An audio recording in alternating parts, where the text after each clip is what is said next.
Halo, apa kabar dan salam jumpa pemirsa. Senang sekali Nusa Tenggara Timur hari ini kembali hadir menjumpai Anda. Ya pemirsa, sejumlah informasi menarik dan teraktual dari berbagai daerah di Nusa Tenggara Timur telah kami siapkan untuk Anda. Mengawali perjumpaan kita, berikut cuplikan berita utama. Sebanyak 735 personil Satgas Pamtas RI RDTL tiba di Kupang. Tersangka dan barang bukti kasus ambulans diserahkan ke Kejaksaan Negeri ND. Pasar Hai Kesak, pasar perbatasan yang dikunjungi oleh warga negara tetangga Timor Leste.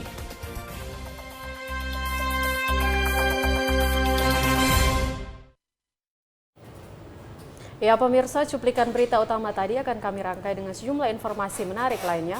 Bersama saya Irene Tumeluk. Ya, dan saya Rambu Nitbani. Inilah Nusa Tenggara Timur hari ini selengkapnya untuk Anda.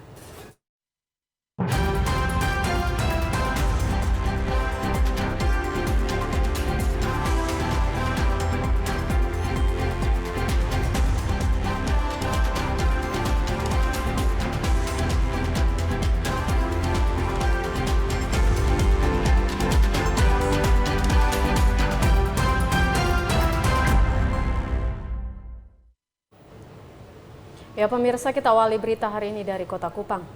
Pemirsa, sebanyak 735 personel Satuan Tugas Pengamanan Perbatasan Republik Indonesia Republik Demokratik Timor Leste tiba di Pelabuhan Tenau pada Minggu siang 1 Oktober 2023. Untuk selanjutnya mengikuti upacara penerimaan di Mako Pangkalan TNI Angkatan Laut 7 Kupang dan selanjutnya ditempatkan di pos masing-masing baik di sektor barat maupun di sektor timur.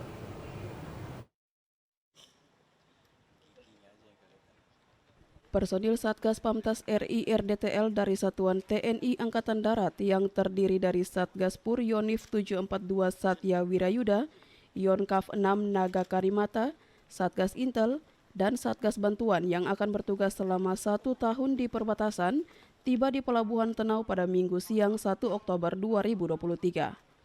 Ratusan anggota TNI Angkatan Darat tersebut akan menggantikan Satgas Pamtas RI RDTL sebelumnya, yaitu Yonif Rider Khusus 744 Satya Yuda Bakti dan Yonkaf 10 Mandagiri. Setelah upacara penerimaan, para personil akan melakukan pergeseran pasukan menuju sektor pengamanan masing-masing. Komandan Korem 161 Wirasakti, Brigjen TNI Febrial Buyung Sikumbang, yang juga Komandan Pelaksana Operasi mengungkapkan, Satgas Pamtas RI RDTL merupakan salah satu bentuk operasi militer selain perang, sebagaimana tertuang dalam Pasal 7 Ayat 2 Undang-Undang Nomor 34 Tahun 2004 tentang TNI demi menegakkan kedaulatan negara, mempertahankan keutuhan wilayah NKRI, serta melindungi segenap bangsa dan seluruh tumpah darah Indonesia dari ancaman dan gangguan terhadap keutuhan bangsa dan negara. Ia menambahkan setiap prajurit harus menjadi suri teladan bagi masyarakat sekitar, menggugah kesadaran masyarakat untuk ikut menjaga tapal batas Indonesia, mengoptimalkan pembinaan teritorial, membantu kesulitan masyarakat di sekitar pos, serta menghindari pelanggaran yang dapat menyakiti hati masyarakat. Tentunya mereka sebagai satuan tugas baru, kita berharap bahwa tugas-tugas yang sudah dilaksanakan oleh satuan sebelumnya, apa yang baik, apa yang bagus itu dapat dipelihara dan ditingkatkan. Saya melihat banyak inovasi, kreasi yang dilakukan oleh satuan tugas lama, di mana mereka berhasil menggagalkan penyelundupan, pelintas batas ilegal, menjaga patok perbatasan itu tetap dalam posisinya, termasuk yang tadi disampaikan tugas teritorial, yaitu bagaimana melakukan pembinaan kepada masyarakat di wilayah perbatasan. Brigjen TNI Febrial Buyung Sikumbang juga mengungkapkan, perintah tugas bagi setiap prajurit TNI Angkatan Darat merupakan sebuah kehormatan, harga diri, dan kebanggaan. Untuk itu ia berharap kepercayaan yang diberikan negara kepada personil Satgas Perbatasan RI RDTL dapat dilaksanakan dengan sebaik-baiknya serta dipenuhi dengan rasa tanggung jawab. Dari Kota Kupang, Agung Pras, Kristodapo, TVRI NTT. Pemirsa, ratusan meter irigasi utama Bendungan Benenain roboh. Akibatnya aliran air terhambat sehingga ratusan lahan sawah warga di 3 kecamatan mengalami kekeringan total.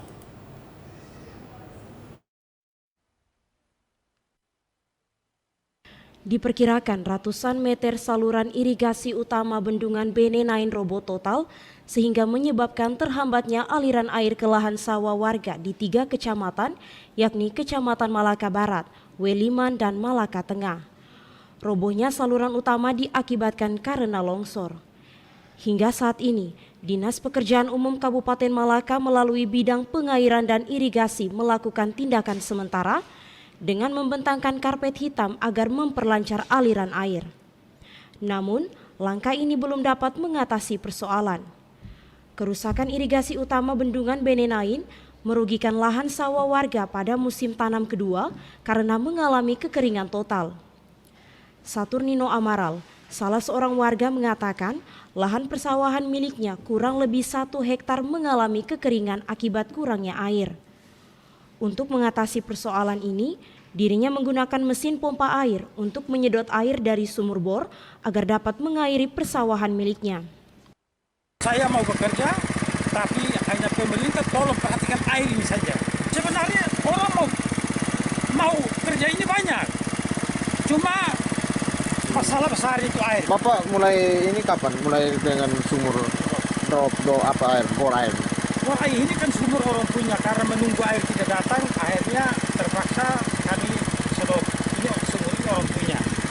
Sedangkan saya punya sumurnya di sana, tapi karena di sana lahannya tidak ada bagat, jadi saya kontrak orang punya saja.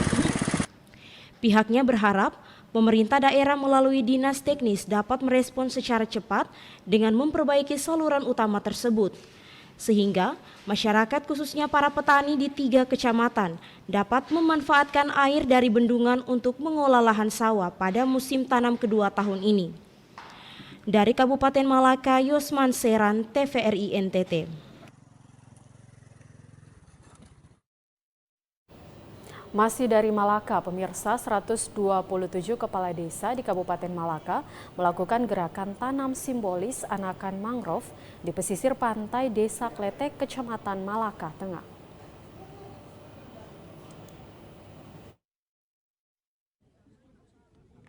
"127 kepala desa melakukan penanaman 1.000 anakan mangrove di sepanjang pesisir pantai selatan, tepatnya di wilayah Desa Kletek, Kecamatan Malaka Tengah. Kegiatan ini dilakukan atas kesadaran bersama dalam mengatasi abrasi dan melestarikan hutan mangrove di wilayah pantai selatan Kabupaten Malaka.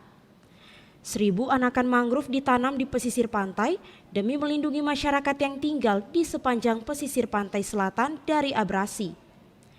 Selain itu, mengajak semua masyarakat di pesisir pantai agar bersama menjaga alam mangrove di sepanjang pantai Malaka. Kepala Dinas Pemberdayaan Masyarakat dan Desa Kabupaten Malaka, Agustinus Nahak, menjelaskan, penanaman secara simbolis dilakukan di Desa Kletek karena dimonitor langsung dari pemerintah pusat. Desa Kletek juga merupakan lokasi yang tepat karena sudah melalui tahapan lomba untuk dijadikan sebagai lokasi penanaman mangrove. Penanaman anakan pohon tidak hanya dilakukan di Desa Kletek, namun ada lanjutan di setiap desa untuk menanam 1.000 anakan pohon di lahan 1 hektar, terutama di lokasi-lokasi rawan abrasi. Pihak Dinas PMD Kabupaten Malaka akan terus mengimbau agar proses penanaman terus dilakukan dan pelestarian hutan mangrove di Kabupaten Malaka terus ditingkatkan. Desa Senusantara toh? Sebetulnya dari pusat kontak langsung di desa induk ini. Desa jadi pusat hari ulang tahun untuk penanaman 1.000 pohon per desa. Bukan 300 ya? 1.000? 1.000 pohon per desa. Jadi tadi dikonversi ke 1 hektar toh. Tapi tadi itu kan hanya simbolis, jadi kita tanam ini nanti masyarakat langsung. Salah satu contoh yang berhasil di proyek kelompok mangrove itu yang 2021 sudah dilaporkan, posting, orang lihat ya kelompok yang berhasil. Sementara itu, Kepala Dinas Kateri Marcelus Seran mengaku kegiatan gerakan menanam 1.000 anakan pohon merupakan bentuk kesadaran dari setiap warga di Kabupaten Malaka, terutama masyarakat yang tinggal di sepanjang pesisir pantai, agar terus melestarikan alam pantai demi anak cucu. Pentingnya masyarakat membangun kesadaran tersendiri, terlebih dahulu dari dalam diri sendiri, untuk menjaga dan melestarikan terlebih hutan mangrove ini karena banyak manfaat. Dari Kabupaten Malaka, Yusman Seran, TVRI NTT. Kita ke Kabupaten Belu, pemirsa. Sejumlah warga di wilayah Kabupaten Belu mengalami krisis air bersih. Memasuki musim kemarau ini, untuk meringankan beban masyarakat, Ikatan Jurnalis Televisi Indonesia wilayah Nusa Tenggara Timur menyalurkan bantuan 20.000 liter air bersih bagi warga. Dengan bantuan air bersih ini diharapkan dapat membantu warga untuk pemenuhan kebutuhan sehari-hari.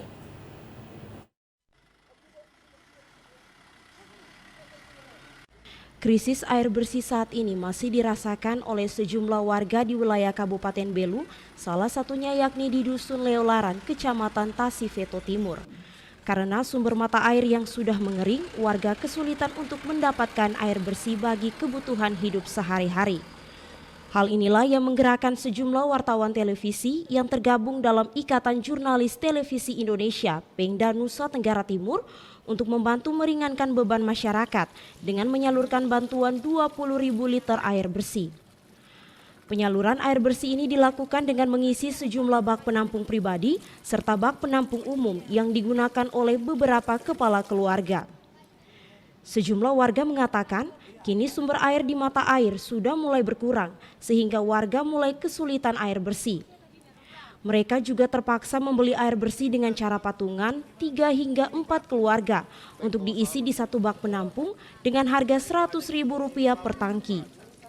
Bantuan air bersih sebanyak 20.000 liter ini didistribusikan Ikatan Jurnalis Televisi Pemda Nusa Tenggara Timur dan Babinsa Umaklaran dengan menyisikan penghasilan mereka untuk membantu masyarakat yang kesulitan air bersih. Di mana? Di sumur yang di air bak ini, Pak. Kalau tidak ada kami cari di Sirani. Itu biasanya Mama ambil di Sirani itu untuk pakai untuk apa sama biasa? Minum, masak. Kalau di sini air susah, Ma. Susah. Kalau biasa Mama dong beli 1 tangki itu berapa? 1 tangki 100.000. Itu Mama dong sendiri beli atau baku tambah uang dan tetangga dong? Tidak biasa? tetangga, 2 tangki, 2 fiber, 1 tangki. Oh, jadi patungan uang baru beli ya, Ma. Kalau bak penampungan begini, Ma? Memikung bak penampungan tangki sih toh. Kalau bak penampungan 1 tangki, Pak. Itu biasa baku tambah uang orang sini baru beli, Ma. Tidak, ini Om yang beli sendiri. Iya. Selama ini, warga mengambil air di beberapa sumber air namun kini sudah mulai mengering. Untuk itu, warga harus membeli air tangki untuk memenuhi kebutuhan sehari-hari. Lewat bantuan yang diserahkan ini, diharapkan dapat membantu warga akan kebutuhan air bersih. Bisa cerita karena kami di Desa Umaklaran ini paling di musim kemarau begini kami tidak ada air kering semua. Kalau khususnya di Dusun Leolaran, apalagi ini air tangki juga mahal, kami tidak mampu untuk beli air. Kalau di sini tidak ada sumber air, Kak? Tidak ada, kami di sini tidak ada sumber air. Kalau untuk dapat air ambil dari mana? Kita ambil air tangki, ambil dari Uyutu. Kalau 1 kali jalan, 1 tangki 100.000. Itu 100.000, itu Bapak mereka beli sendiri atau patungan dengan tetangga rumah dong? Tidak, kalau kita ada tempat untuk mau isi air ya, kalau ada masyarakat ada yang ada bak tersendiri, dia sendiri. Kalau kebanyakan fiber ini kan dari pemerintah desa, dana desa, sehingga 1 tangki bisa bagi 2. 50.000 ya, Pak? Ya, 50.000. Saat musim kemarau, warga mengalami kesulitan air bersih, sehingga warga membeli air tangki dengan harga Rp100.000. Lewat bantuan yang diberikan ini, warga merasa terbantu lewat uluran tangan para jurnalis lewat air bersih. Dari Kabupaten Belu, Andri Witak, TVRI NTT. Kita ke informasi lain, pemirsa. Satreskrim Polres ND akhirnya menyerahkan tersangka dan barang bukti kasus korupsi pengadaan 6 mobil ambulans tahun 2019 ke Kejaksaan setelah berkas perkaranya dinyatakan lengkap.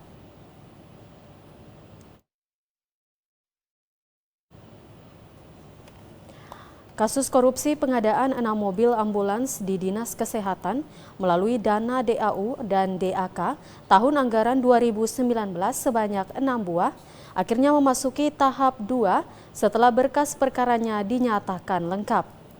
Kasat Reskrim Ibtu Yance Kadiaman melalui press release yang dikirim oleh Humas Polres ND melalui pesan WhatsApp menyampaikan hari ini Senin 2 Oktober 2023 penyerahan tersangka DP atau kontraktor dan 6 buah mobil sebagai barang bukti.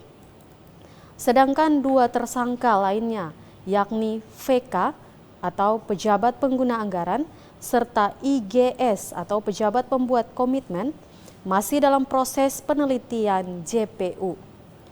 Untuk diketahui terkait kasus korupsi ini, negara mengalami kerugian sebesar Rp796.712.000. Dari ND, Obitani, TVRI NTT. Ya, pemirsa, salah satu program unggulan pemerintah Bupati Simon Nahak dan Wakil Bupati Kim Taolin adalah pengobatan gratis menggunakan EKTP dan Kartu Malaka Cerdas. Namun hingga saat ini Pemda Malaka belum membayar ke pihak RSUPP Betun dengan estimasi anggaran senilai belasan miliar rupiah. Sejak tahun 2022, masyarakat diberi pelayanan pengobatan secara gratis di Rumah Sakit Umum Penyangga Perbatasan RSUPP Betun oleh pemerintah daerah Kabupaten Malaka dengan menggunakan KTP elektronik dan Kartu Malaka Sehat atau KMC. Namun sangat disayangkan, pihak rumah sakit merasa dirugikan karena biaya pengobatan secara gratis kepada masyarakat ini belum dibayar oleh Pemda Malaka. Total sementara utang yang belum dibayar Pemda Malaka senilai belasan miliar rupiah. Estimasi utang Pemda tersebut disampaikan pelaksana tugas Direktur Rumah Sakit Umum Penyangga Perbatasan RSUPP Betun. Dr. Valentinus Raimanuseran belum lama ini pihaknya mengaku total secara keseluruhan belum dipastikan karena masih dalam tahap verifikasi, sehingga estimasi sementara biaya pengobatan gratis pasien menggunakan EKTP yang belum dibayar pemerintah daerah Kabupaten Malaka tersebut kurang lebih sebanyak belasan miliar. Nilai ini cukup besar dan sangat berdampak pada pelayanan kesehatan di Rumah Sakit Umum Penyangga Perbatasan Betun.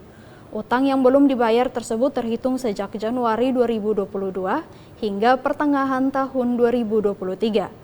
Lanjut Valentinus, timnya masih melakukan verifikasi untuk mendapatkan angka yang pasti.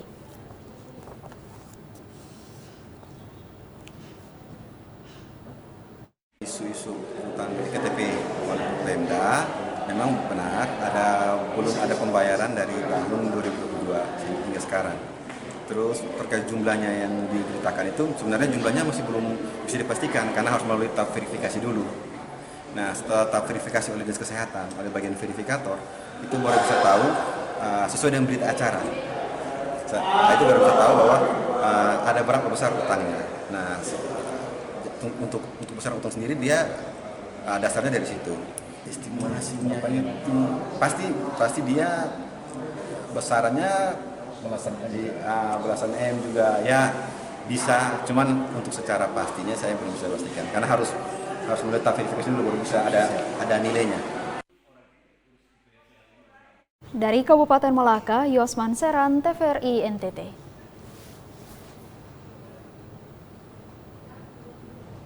Ya pemirsa, informasi selanjutnya akan kami sajikan setelah jeda iklan berikut ini. Ya, untuk itu tetaplah bersama kami.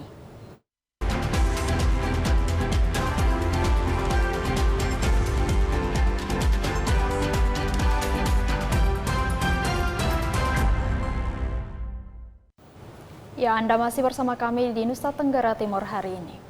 Ya pemirsa, kita ikuti informasi selanjutnya. Pembangunan stasiun pengisian bahan bakar umum atau SPBU BBM Satu Harga di Pulau Solor diharapkan dapat membantu masyarakat serta mengurangi antrian panjang tangki milik para supplier.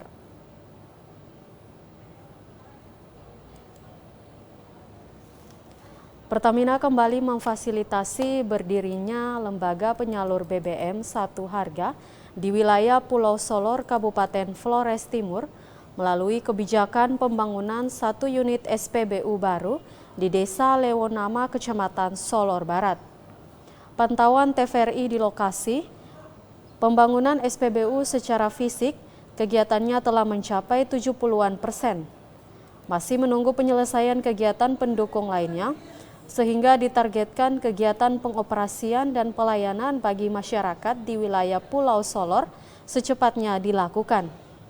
Beberapa pekerja kepada TVRI menuturkan, pekerjaan fisik pembangunan SPBU ini menyisakan kegiatan penanaman 2 unit tanker BBM dan penyelesaian kegiatan lainnya sehingga ditargetkan fisiknya akan rampung pada Desember 2023 mendatang.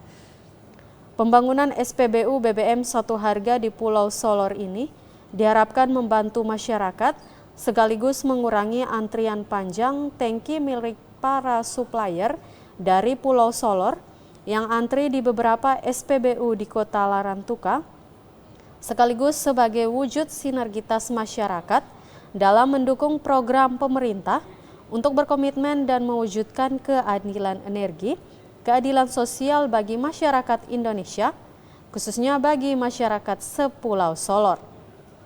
Dari Flores Timur, Patman Werang, TVRI NTT. Pemirsa, Dinas Kependudukan dan Pencatatan Sipil bekerja sama dengan berbagai suku dinas untuk mempercepat sinkronisasi data kependudukan, termasuk perekaman biometrik untuk EKTP serta pendaftaran akun KTP digital jelang pemilu 2024.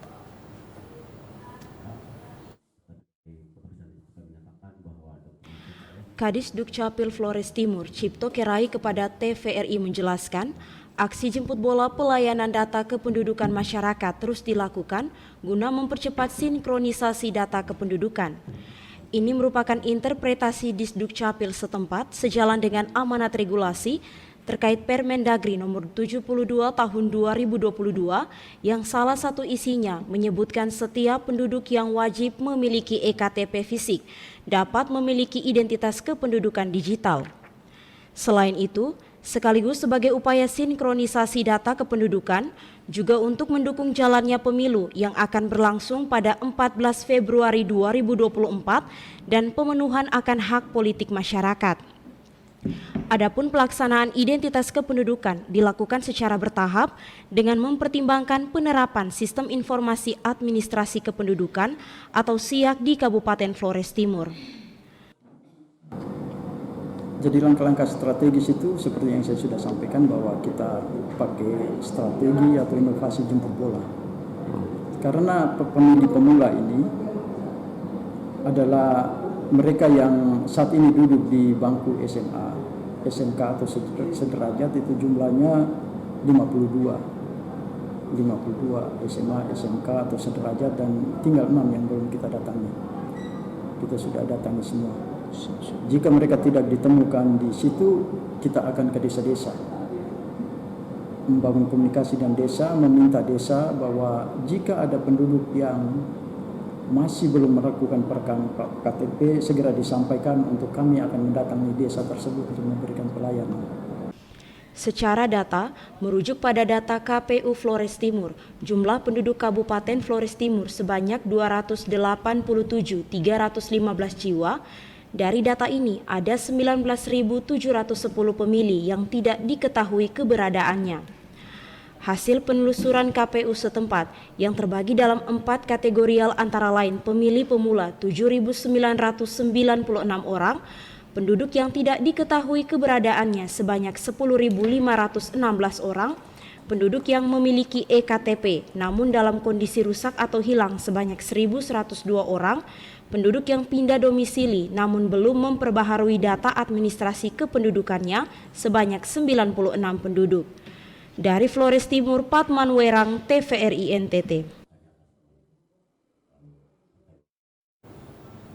Sementara itu pemirsa, jelang penyusunan daftar calon tetap atau DCT, sejumlah partai politik masih melakukan perbaikan dokumen administrasi bakal calon legislatif ke KPUD Kabupaten Kupang.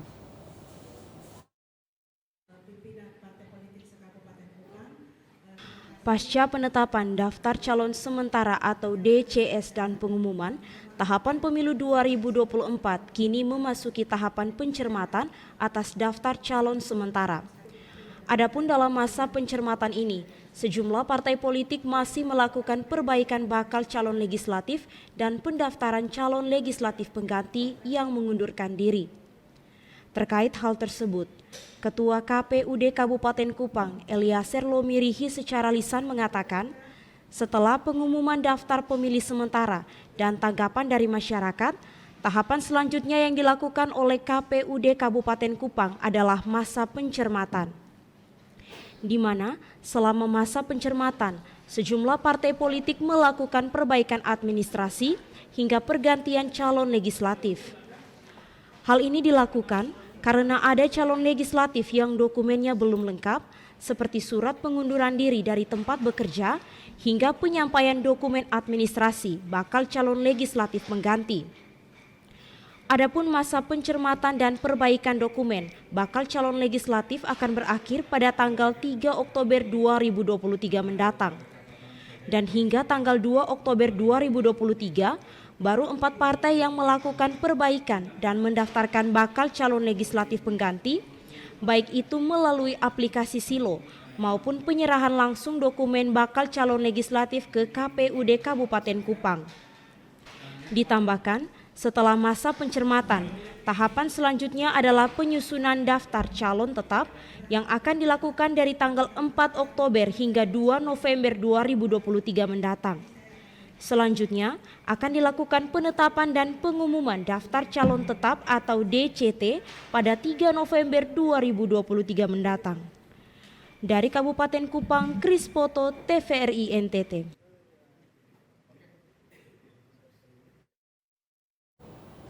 Kita ke informasi lainnya, Dinas Perindustrian dan Perdagangan Kabupaten Kupang saat ini sedang mengupayakan hak atas kekayaan intelektual atau haki atas 12 jenis tenun ikat dari Amarasi.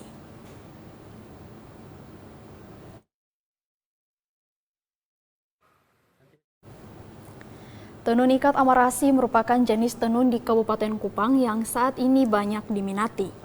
Kendati demikian, tenun ikat Amarasi saat ini sedang terancam ditiru oleh daerah lain bahkan negara lain. Melihat ancaman tersebut, saat ini Dinas Perindustrian dan Perdagangan atau Disperindak Kabupaten Kupang saat ini sedang mengupayakan proses hak atas kekayaan intelektual atau haki. Kepala Disperindak Kabupaten Kupang, Christian Koro mengatakan, dari 30-an jenis tenun ikat Amarasi, saat ini Disperindak sedang mengusulkan 12 jenis tenun ikat Amarasi. Menurutnya alasan haki ini dilakukan atas tenun ikat Amarasi karena haki merupakan hak untuk menikmati secara ekonomis hasil dari suatu kreativitas intelektual. Haki pada dasarnya merupakan konsep tentang pemikiran bahwa karya intelektual yang telah diciptakan atau dihasilkan manusia memerlukan pengorbanan waktu, tenaga, dan biaya. Terkait hal tersebut, hak intelektual atas tenunan masyarakat Amarasi harus dimiliki. Karena sesuai penelusuran Disperindak Kabupaten Kupang ada daerah lain, bahkan negara lain yang mulai meniru jenis tenunan Amarasi. Untuk itu, maka perlu adanya penghargaan atas hasil karya yang telah dihasilkan oleh masyarakat atau perlindungan hukum bagi kekayaan intelektual tersebut. Tujuannya adalah untuk mendorong dan menumbuh kembangkan semangat terus berkarya dan mencipta masyarakat Amarasi. Dengan demikian, Disperindak Kabupaten Kupang melihat betapa pentingnya kepemilikan haki atas semua hasil karya masyarakat Amarasi. Bahkan selain Amarasi, juga jenis tenunan yang lain di Kabupaten Kupang akan segera diproses haki. Ada 12 jenis motif dari Amarasi, dari kurang lebih 30 motif Amarasi yang akan diusulkan untuk mendapatkan haki. Yang 12 jenis itu sudah dideskripsikan dan diusulkan ke Kementerian Hukum HAM sebagai prasyarat untuk diakui sebagai hak paten yang ada di Indonesia. Setelah mendapatkan haki, maka semua tenun masyarakat Amarasi mendapat perlindungan hukum oleh pemerintah. Dari Kabupaten Kupang, Kris Poto, TVRI NTT. Ya, pemirsa, informasi selanjutnya akan kami sajikan setelah jeda berikut ini. Ya, untuk itu tetaplah bersama kami.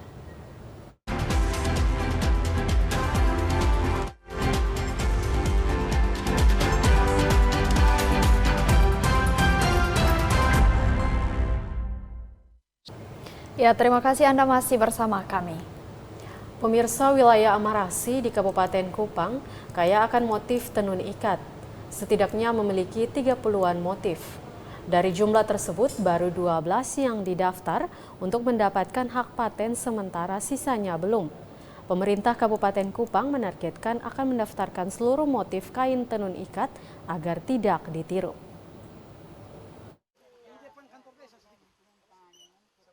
Kain tenun ikat bagi masyarakat Amarasi Kabupaten Kupang tidak hanya sebagai kebutuhan dasar manusia, yakni sebagai pakaian sehari-hari, tetapi juga yang menarik membuat kain tenun Amarasi sebagai salah satu cenderamata khas Nusa Tenggara Timur. Kepala Dinas Perindustrian dan Perdagangan Kabupaten Kupang, Christian Koro, mengatakan di wilayah Amarasi Kabupaten Kupang, NTT memiliki hampir 30-an motif. Untuk melindungi hak cipta dari masing-masing motif kain tenun ikat, pemerintah daerah terus berupaya untuk membuat hak paten dari setiap tenunan yang ada di Kabupaten Kupang. Pemerintah daerah Kabupaten Kupang melindungi hak cipta dari kain tenun dengan mendaftarkan setiap motif tenun Amarasi agar tidak dijiplak atau ditiru. Hingga saat ini, Pemda sudah mendaftarkan 12 motif tenun ikat untuk mendapatkan hak paten dan sisanya akan terus diupayakan. Produk mereka kami lindungi. Pemerintah Kabupaten Kupang saat ini sudah mengusulkan hak paten dari setiap produk ke industri kecil, terutama tenun ikat, untuk mendapatkan sertifikasi hak kekayaan intelektual atau HAKI yang pada tahun lalu itu diusulkan oleh yang namanya Masyarakat Perlindungan Indikasi Geografis atau MPIG. Diharapkan dari sertifikat ini adalah produk mereka bisa dijual tanpa ada duplikasi dari pihak lain.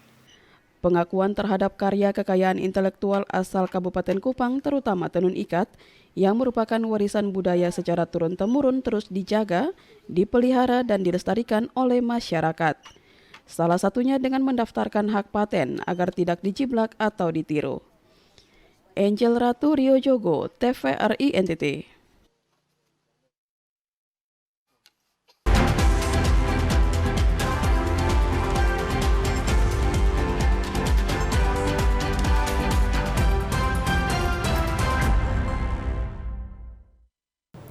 Terima kasih Anda masih bersama kami, pemirsa. Ya, pemirsa, Pasar Hai Kesak adalah salah satu pasar perbatasan yang dikunjungi oleh warga negara tetangga Timor Leste untuk berbelanja hasil pertanian dan juga peternakan. Pasar ini juga mempertemukan dua warga negara berbeda yang memiliki kesamaan bahasa dan budaya.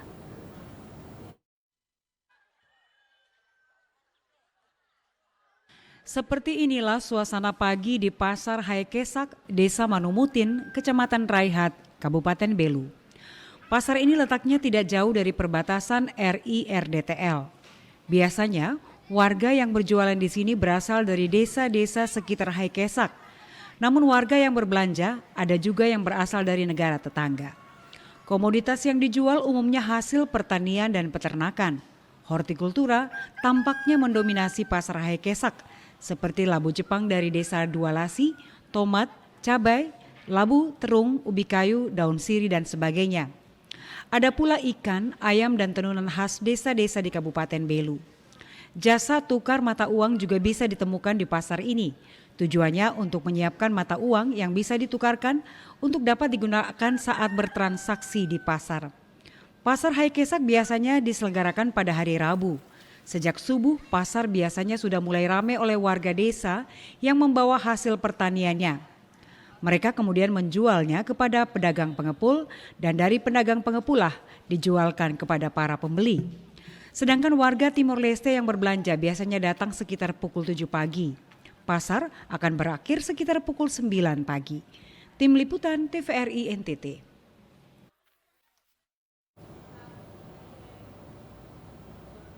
Saudara, naiknya harga sembako di pasaran menyebabkan warga kesulitan untuk memenuhi kebutuhan rumah tangga. Untuk itu, Bulog Subdrive Atambua mengadakan pasar murah untuk mempermudah warga agar dapat membeli sembako.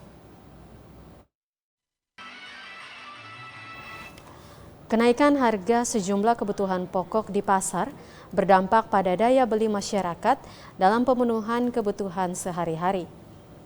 Untuk mengantisipasi naiknya harga sembako, Bulog Subdrive Atambua melaksanakan pasar murah bagi warga di Desa Silawan, Kecamatan Tasifeto Timur, Kabupaten Belu.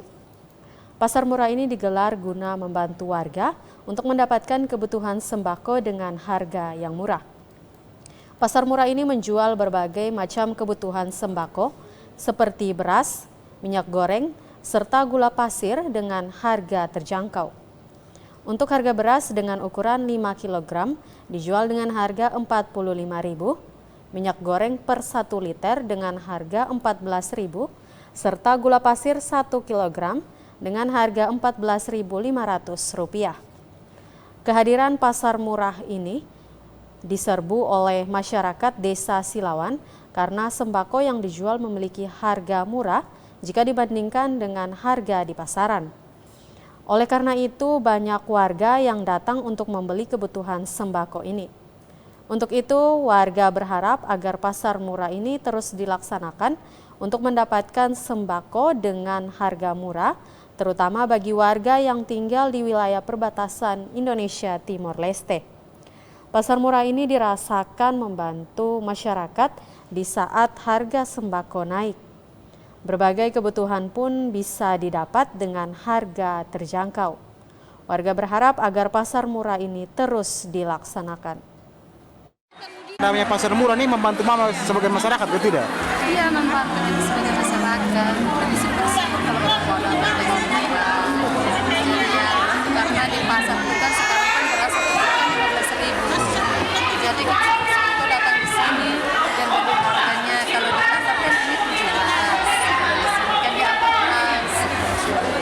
Jadi dengan ada pasar murah ini membantu Mama mereka supaya untuk memenuhi kebutuhan ekonomi ya Mama ya? Iya. Terus Mama dong punya harapan apa? Ini kan harga sembako lagi naik toh, mungkin harapan apa? Mungkin harganya sembako bisa kembali normal kah bagaimana begitu? Ya kita mengharapkan begitu, mudah-mudahan sembakonya kembali normal lagi lah, tidak mau naik terus. Kalau naik terus kita masyarakat bisa mati ya.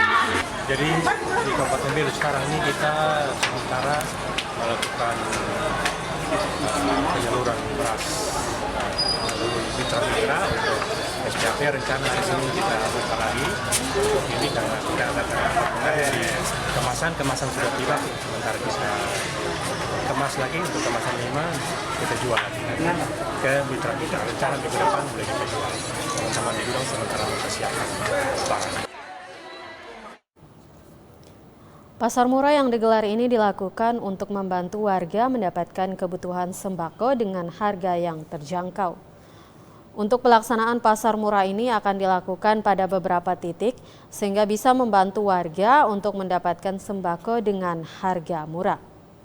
Dari Kabupaten Belu, Andri Witak, TVRI NTT. Ya, pemirsa, ibu-ibu yang tergabung dalam kelompok tani Debu Bubur dan Betun Lulik di Desa Dualasi, Kecamatan Lasiolat, Kabupaten Belu, terus mengembangkan potensi perekonomian desa. Salah satunya dengan kreativitas anyaman lontar. Jika dulunya anyaman ini hanya diproduksi untuk memenuhi kebutuhan acara adat, maka saat ini bisa dijual di pasar-pasar maupun secara online. Berikut ini wawancara Baby Nailius dan kamerawan Adi Mataratu di rumah pamali suku Tohe.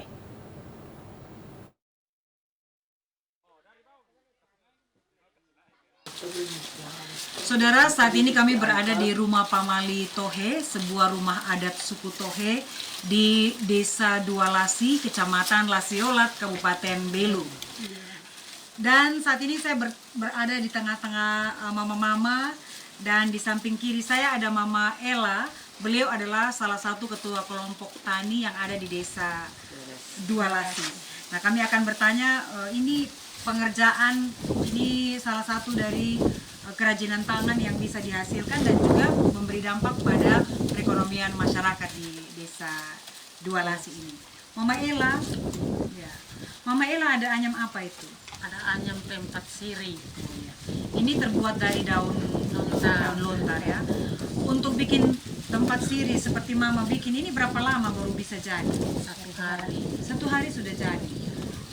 Kemudian setelah bikin tempat siri ini nanti dipasarkan di mana?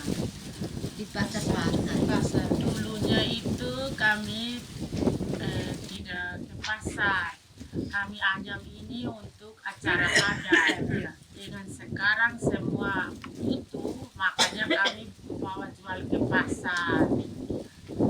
Terus baru-baru yang kami sudah dapat pelatihan itu, jadi kami kami kasih naik dulu, baru orang datang cari. Jadi sekarang kalau dulu bikin dalam 1 minggu berapa, setelah orang datang cari 1 minggu bisa bikin berapa? 1 minggu bisa dapat 5 ya, karena anyam selesai itu kita harus pakai pita warna, kasih warna bentuk dia punya motifnya itu dulu baru bisa dijual. Ini baru anyam. Nanti baru taruh lagi kalau warna.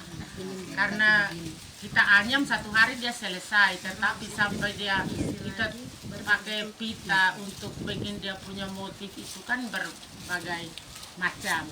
Jadi dia butuh waktu sekitar 1 hari lagi. Berarti 1 minggu bisa menghasilkan 5. Nah setelah ada dipasarkan melalui media sosial, permintaannya jadi berapa? Lebih banyak ya berarti? Mama Ella tolong geserkan itu lagi sedikit. Kalau permintaan lebih banyak berarti bukan perorangan lagi, tetapi kami kerja dalam kelompok.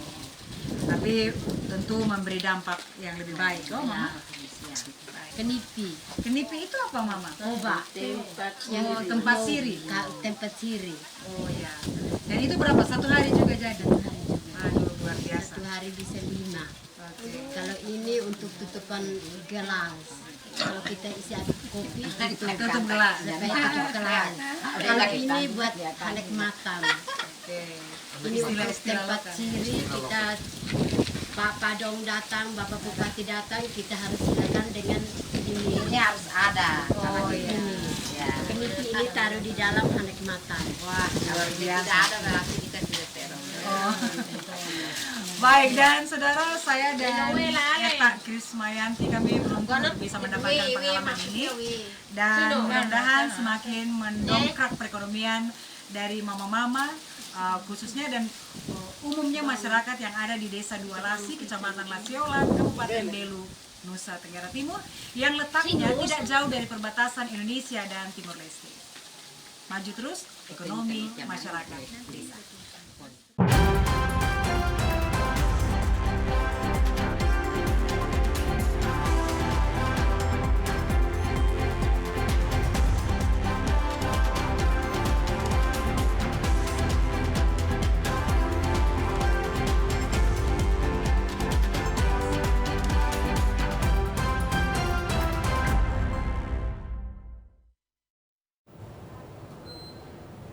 Ya, saudara, informasi tadi sekaligus mengakhiri perjumpaan kita hari ini.